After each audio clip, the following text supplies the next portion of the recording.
2 weeks' time, GDPR comes into effect. It does, yes. Coming from healthcare background, I'm seriously concerned about the blockchain and how it has the impact on. Yes, yeah, Because I don't want patient records going public everywhere through blockchain.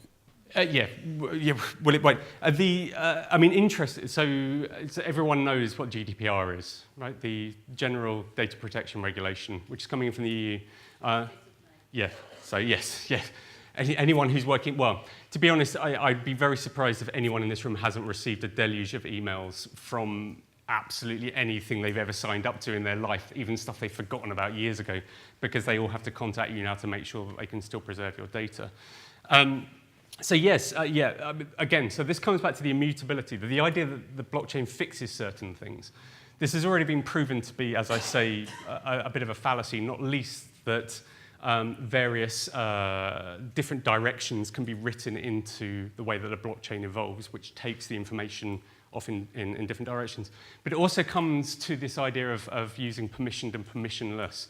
So the idea that a healthcare system would run on a public blockchain is, for some people, is a very exciting and wonderful idea of sort of open data.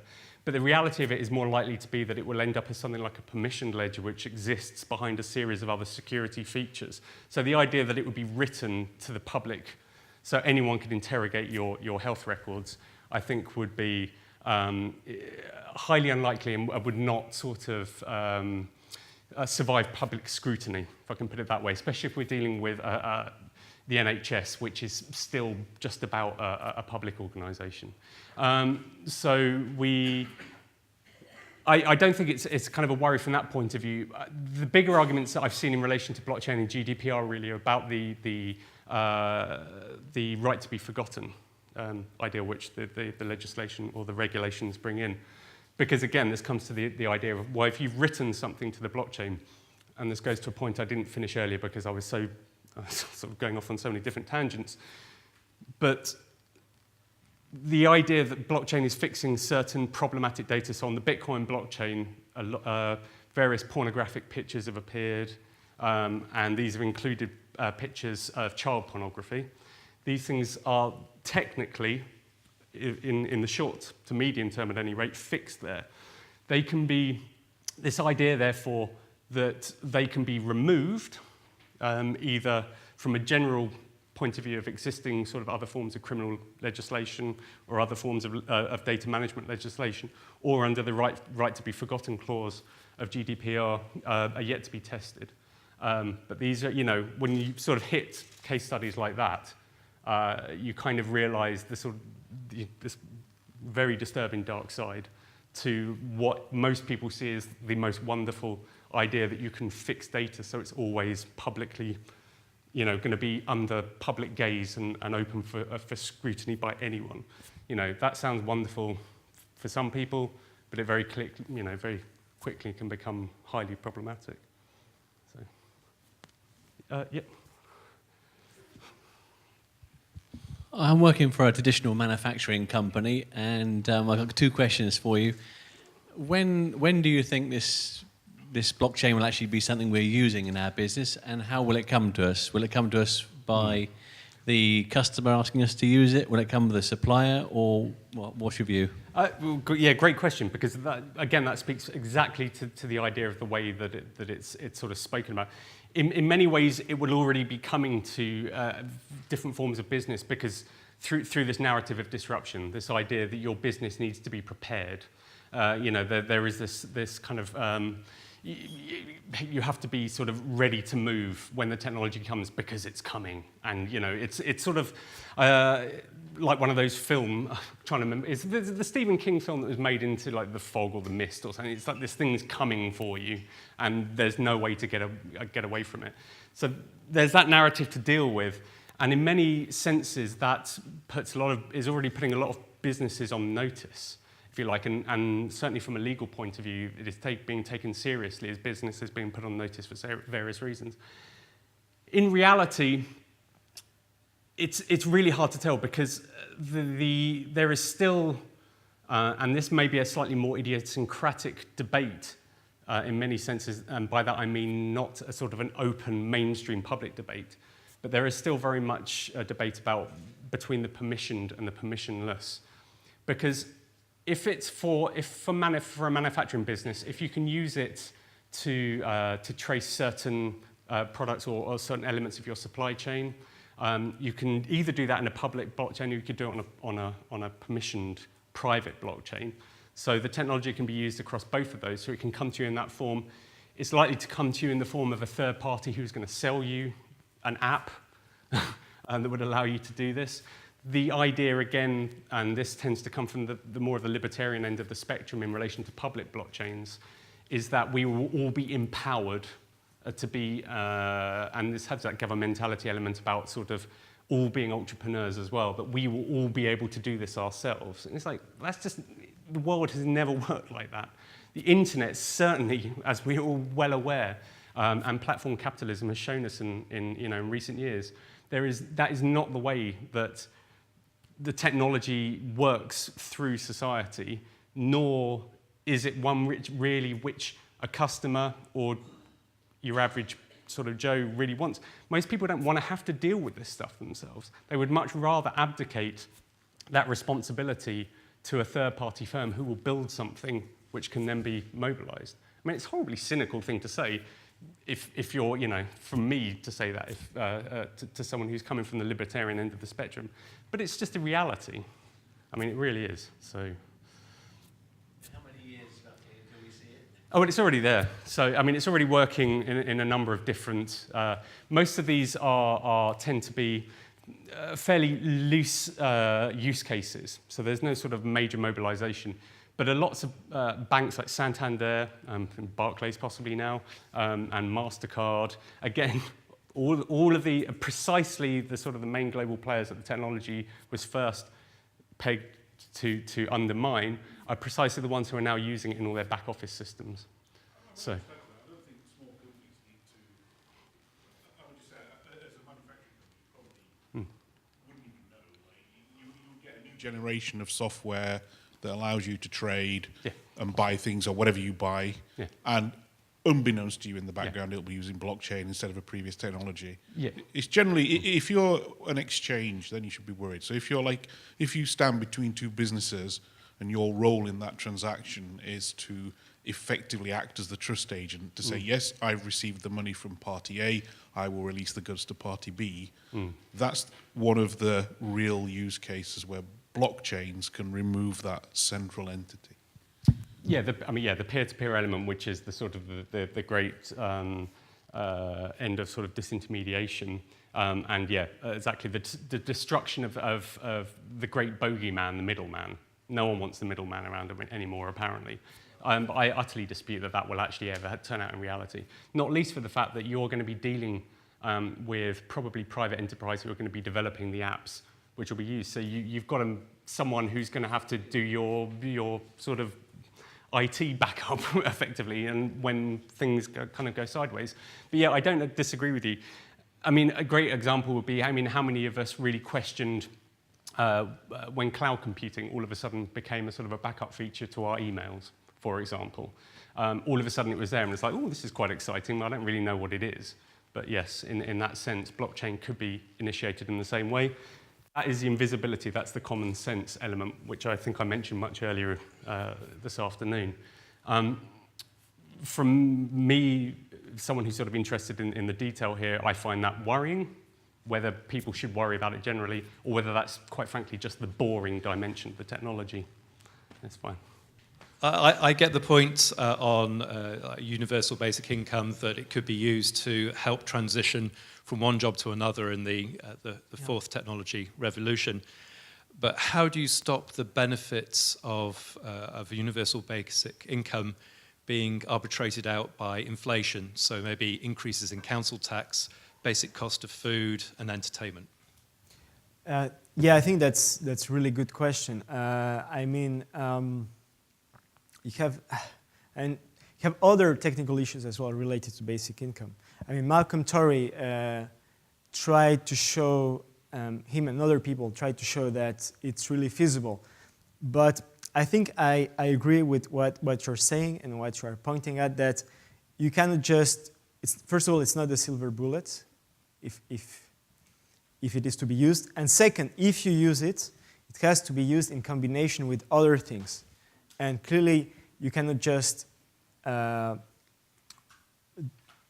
give this money and then do nothing. And again, Robert was mentioning libertarians. And from this perspective, this would be the libertarian version of basic income.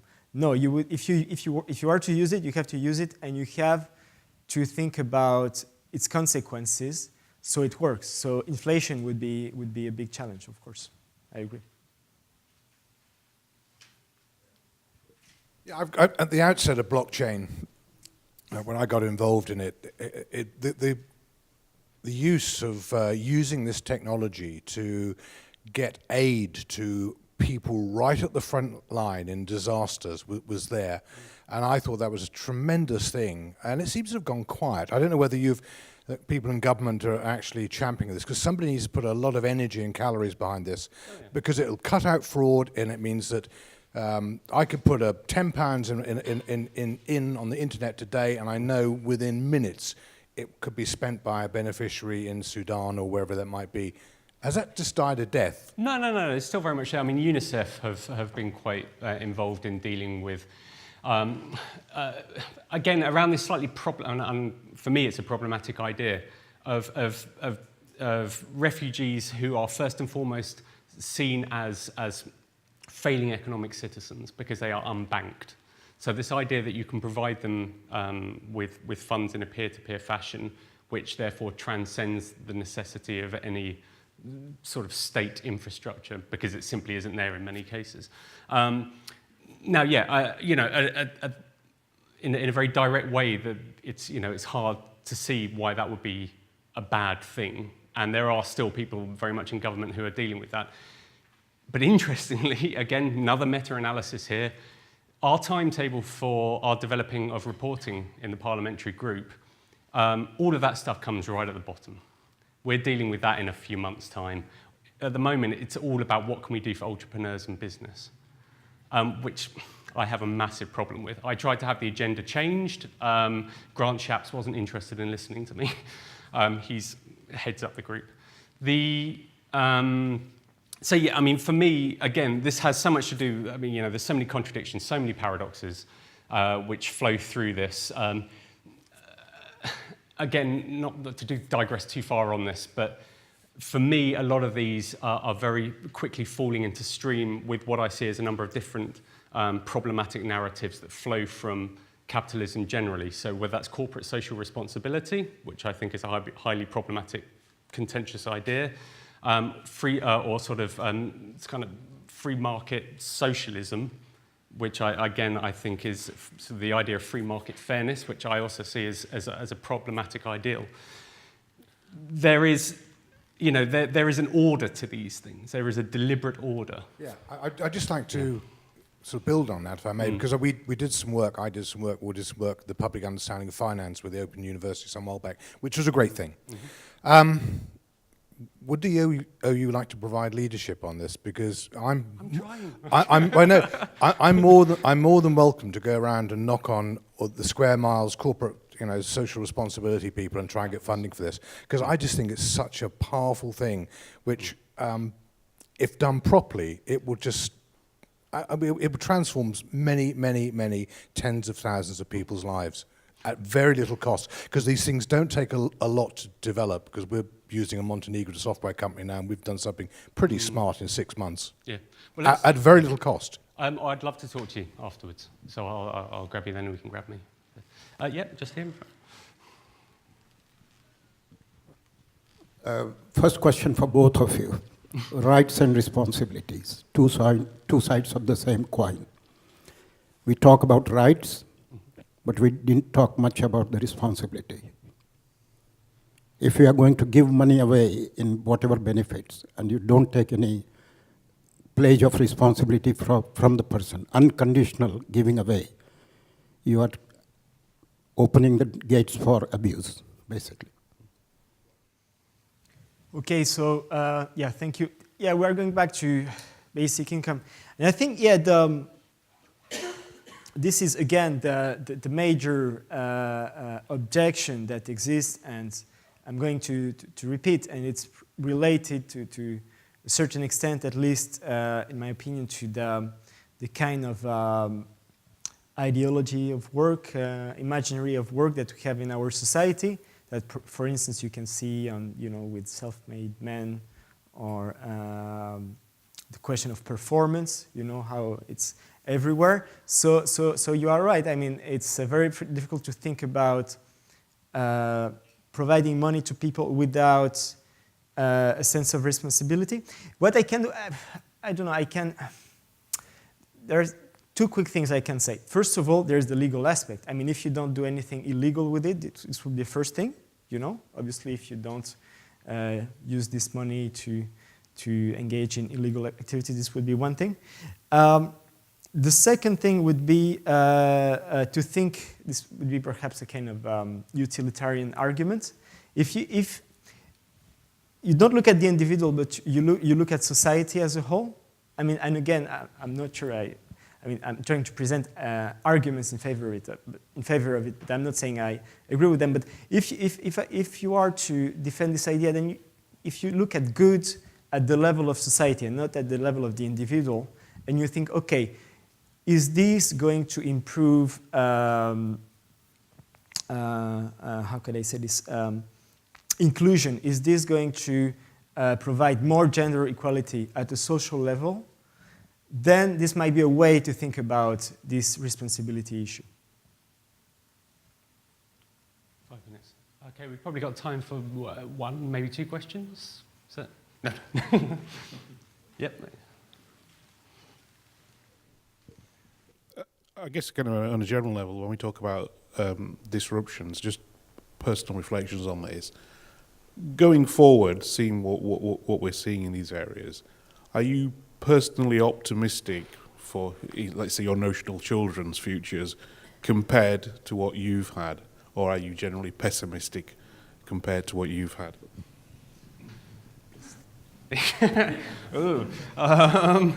Well, I mean, it's easy. Remember, I've been locked in a room for a few months. It's easy to sort of get jaded and cynical about these things that I'm seeing, and it's hard. I suppose one of the great things about coming to these ideas through academia, but it's sort of a poison chalice as well, I suppose, is that you expose yourselves to the positives and the negatives, and you try and sort of work your way through. And not simply perhaps be exposed to forms of media manipulation all the time. I mean, we all are. I take a very much of kind of a Marshall McLuhan sort of reading of that, and I think he was probably certainly right in that regard. I mean, in terms of blockchain, it's such an interest because there's so much excitement, there's so much positivity. I mean, this is what I said about the sort of evangelical thing. I mean, there are people who are kind of singing hallelujah about what this technology is going to be able to do. And I'm far too cynical for that. But nonetheless, I can understand how it will have its positive effects. I just don't necessarily believe, or rather, I believe it should really become something which is more boring. And it will obviously eventually become something which is more boring. For some people, therefore, that will be negative. For me, in maybe in a slightly contradictory way, that's the positive side of it, because then, if it settles down, but there's a lot of work to do, certainly from my point of view, from a critical perspective, there's a lot of work to do before it disappears in that way. So that was kind of a non-answer, wasn't it? I'm sorry. But it swings and roundabouts. Positive one day, negative day. It depends what, how I wake up, how my hair's looking. Okay, from a positive point of view, I come from a supply chain background, and the sort of provenance of food and contamination, or going back to pharmaceuticals, in purchasing and procurement, I think is going to... There's so many forgeries and contamination out there that this will lead to a positive benefit and health as well. Yeah, that could certainly be the case. But again, I think it would be too simplistic to simply look at the that as a sort of a kingdom of ends, if you like, from a sort of Kantian perspective here, because there's a hell of a lot that's going on behind that. Why do we have problems with disingenuous food supplies now? And really, is the underlying infrastructure which have created those going to be disappeared just because we're using a different technology? I don't think so. There's a rubbish in, rubbish out problem with blockchain. Yeah. But I think there was a thing in the USA with Walmart where they had contaminated spinach, and it wasn't Walmart, it was all over in America. Right. But they couldn't trace back where the spinach came from, so they had to destroy everything, and this was contamination that was causing serious health problems. And we had the problem with the horse meat in Europe recently as well. But that would still be an ex post reaction, because you would only get to the point of contamination. You could trace it back and stop it quicker, though. You could maybe stop it quicker, but you wouldn't have stopped it. No. There is still. You've got to have good food in, good food out. Yeah, there is still an underlying symptomatic problem there.